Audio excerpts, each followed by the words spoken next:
Görme engelliler nasıl sound effect üretir? Yani aslında ürettirir yapay zekaya. 11 Labs sitesini duydunuz mu arkadaşlar? İnanılmaz bir site ve şu anda 11 Labs'dayım.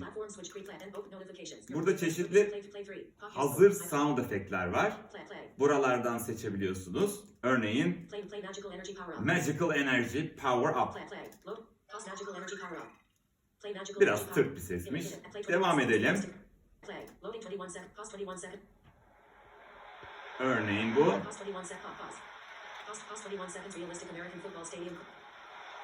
...21 saniyelik realistik Amerikan futbol stadyumu sesi. Başka? Cinematic Music istemiş biri. Bunu yazmış, üretmiş ve şöyle bir şey yapmışlar. Prodüksiyon merakınız varsa bu siteye bakın derim. Kalp.